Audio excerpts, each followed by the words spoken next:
Welcome to Screw the Commute, the entrepreneurial podcast dedicated to getting you out of the car and into the money. With your host, lifelong entrepreneur and multimillionaire, Tom Antion.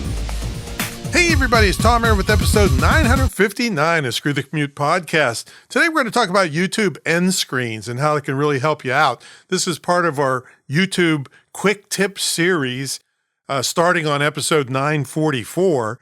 And you really want to catch all of these because all these little techniques add up to really lots more views and watch time and more promotion for your YouTube channel. So check that out. And the way you get to a back episode is you go to screwthecommute.com/ and then the episode number. This series starts at 944.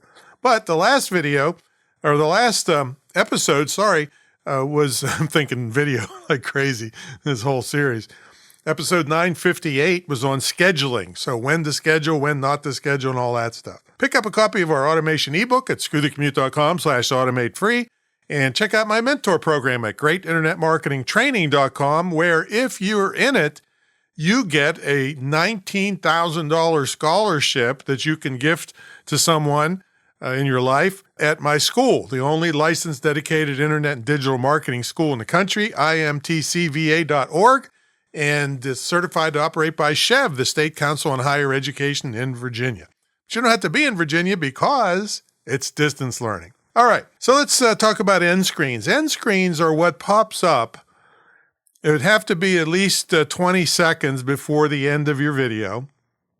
And you can have more 4 what they call elements on your end screen. This is coming to the end of your video, and frequently you see this where people will pop, hey, look at this video if you want to do this. Look at this one. And there's other elements you can put there, but right now we're talking about end screens. So the way you get to this section, you go to your YouTube studio, go to content, and then pick a video that you want to work on. You can work on videos you already have up there. You can go back to your channel and do this, which will clearly increase the number of videos that people watch of yours. Okay, so anyway, you go to content, select the video, and then go to the end screen section.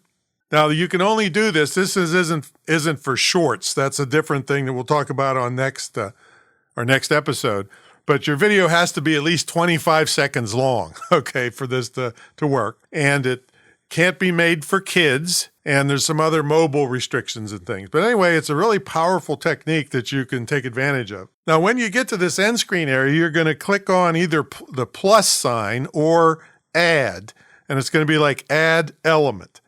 And you have different ones that you can pick from. You can put a playlist link there. You can put a subscribe thing.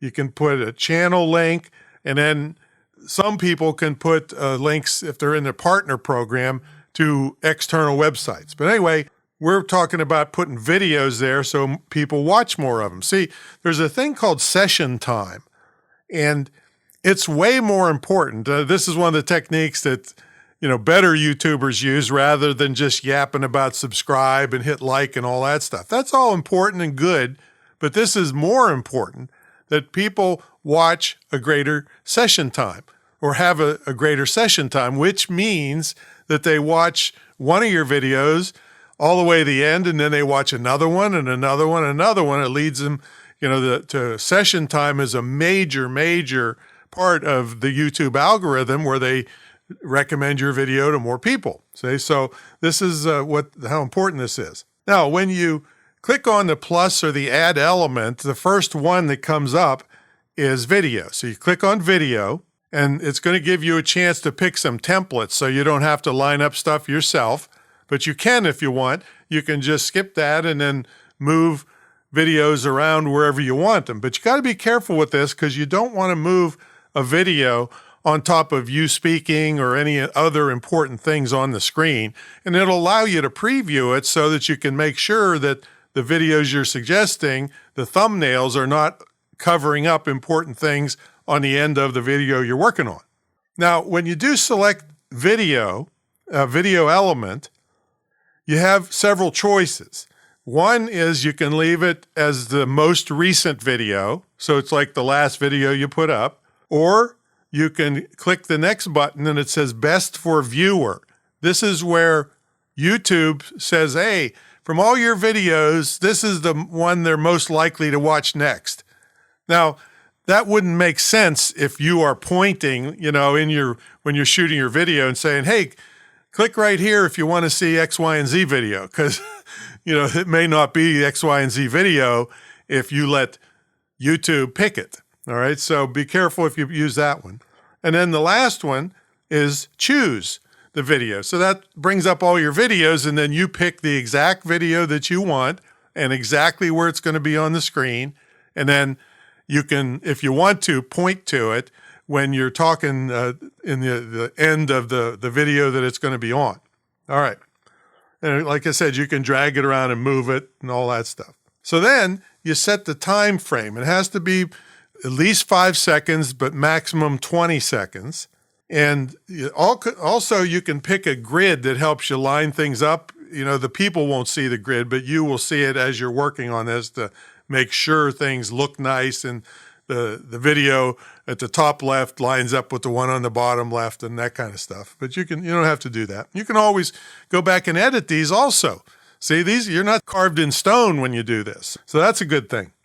And you can even get analytics for your end screen videos to see which one's doing good or which one's not doing good. And you can go back and edit and change the video out after the fact. So that's a good thing. So end screen is very important to help people watch more of your videos in sequence. And that gives you a greater session time, and it makes YouTube like you better. And they'll show your videos or recommend your videos to more people. That's the way it is. All right, so next episode is a really cool technique you can use and that's episode 960 coming up next, a couple days. And that's where, when you put a YouTube short up, how to connect it to a long form of the same video. If you caught them with the short, then how you get them to watch the whole thing. And it all adds up to your watch time and session time and all that stuff. All right, that's my story, and I'm sticking to it. Check out the mentor program at greatinternetmarketingtraining.com, and I will catch you on the next episode. See you later.